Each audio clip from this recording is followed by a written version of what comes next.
स्पर्श का सत्संग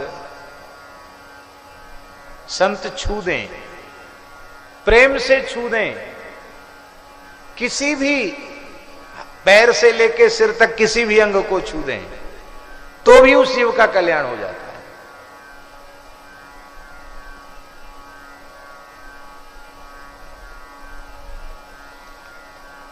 आपने नाम सुना है गीता वाटिका गोरखपुर में विराजमान परम रसिक सिद्ध संत श्री राधा बाबा,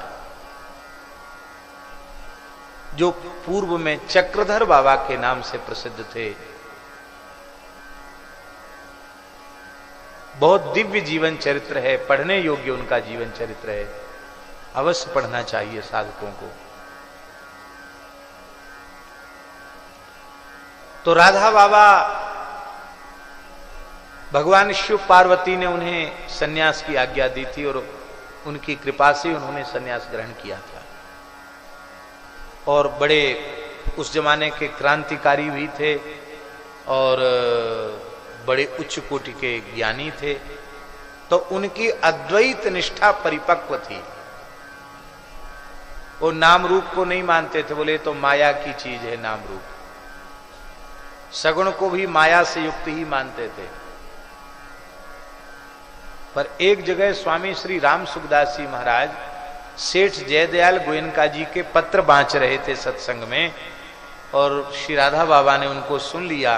उनको लगा कि सेठ जयदयाल गोयनका जी कोई सामान्य व्यक्ति नहीं है। तो स्वामी श्री राम सुखदास जी महाराज के पास वो गए और उन्होंने कहा कि इन महापुरुष से हम मिलना चाहते हैं, हमको कुछ आध्यात्मिक चर्चा करनी है।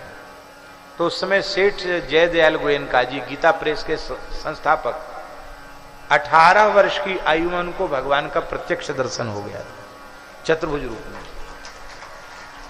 ऐसे महापुरुष थे वो, वैश्य थे, गृहस्थ थे, पर इतनी ऊंची उनकी अवस्था थी सेठ जी की। तो बांकुरा में गए बाबा, और बाबा का कहना यह था कि सगुण तो इसलिए है कि सीधे निर्गुण तक लोग पहुंच नहीं सकते, इसलिए नाम रूप के माध्यम से, एक आकार के माध्यम से लग जाए, किंतु इसको वहीं छोड़ देना है, आगे फिर निर्विशेष की ओर जाना है। सेठ जी बोले नहीं, परमात्मा दो हो नहीं सकते, वही निर्गुण है वही सगुण है। बोले नहीं नहीं, वो ठीक है तत्व की दृष्टि से, पर समाधान नहीं हो पा रहा था।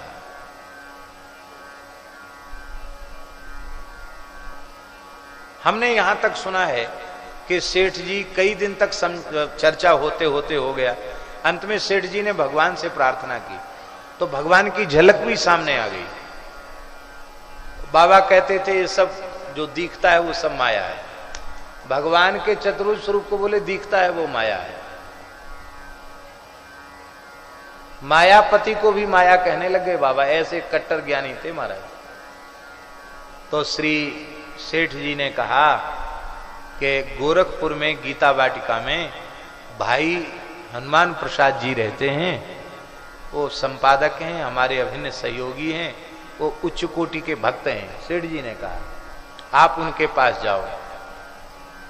तो बाबा क्या बोले, हम किसी उद्धार पोद्दार के पास नहीं जाएंगे, हमको तो आप समाधान कीजिए।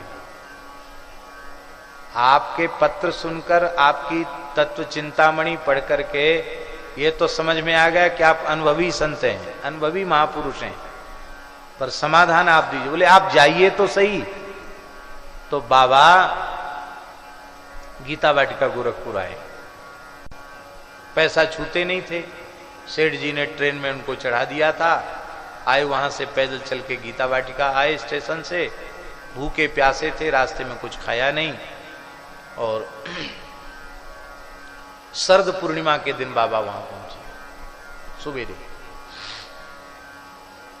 और भाई जी को जाना था किसी काम से वाराणसी। तो भाई जी ने बाबा को प्रणाम किया, उनके चरणों का स्पर्श किया, क्योंकि एक तो ब्राह्मण और ब्राह्मण में भी सन्यासी, तो चरण का स्पर्श करके श्री हनुमान प्रसाद पोद्दार जी ने प्रणाम किया और उनके भिक्षा आदि की व्यवस्था कर दी और बोले आप यहाँ रहिए। बोले यहाँ शोरगुल बहुत हो रहा, कीर्तन चल रहा था ना, बोले यहाँ शोरगुल बहुत हो रहा, हल्ला गुल्ला बहुत हो रहा है, हम एकांत चाहिए।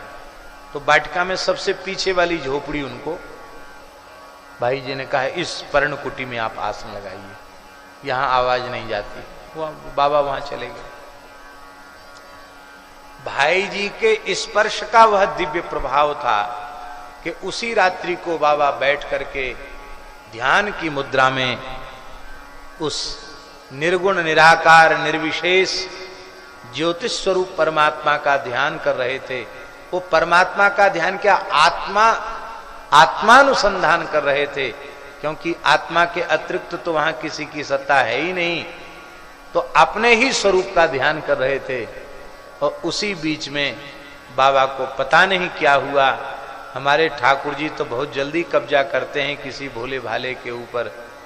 बस प्रणव का जब छूट गया, ध्यान छूट गया और मुरली की धुन बाबा को सुनाई पड़ी और फिर महामंत्र बड़े प्रेम से उसका स्वर भी सुनाई पड़ा।